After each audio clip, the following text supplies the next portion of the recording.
Hey, welcome everyone. You wanna make your iPhone faster than before? Then watch my tips to do that. Let's start.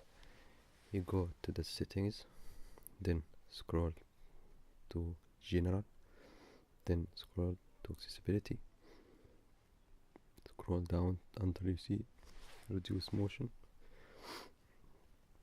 You have to make sure you enable this option, which make the interface faster than before.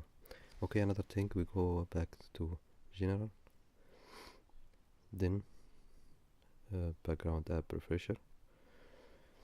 Okay, this option,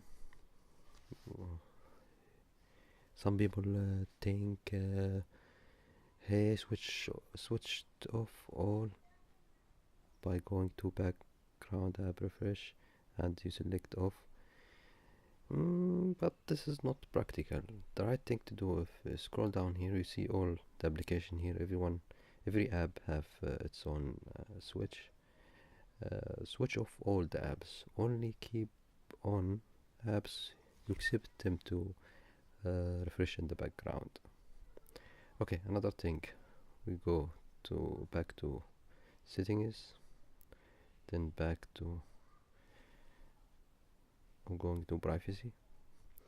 Here, scroll down until you see analytics. To minimize the system doing analytics and collecting your information and send it through internet to Apple, you have to switch the first option, share iPhone and watch app analytics. Okay everyone, I hope this 3 steps make your iPhone faster. Please subscribe or like or dislike this video. Okay, goodbye.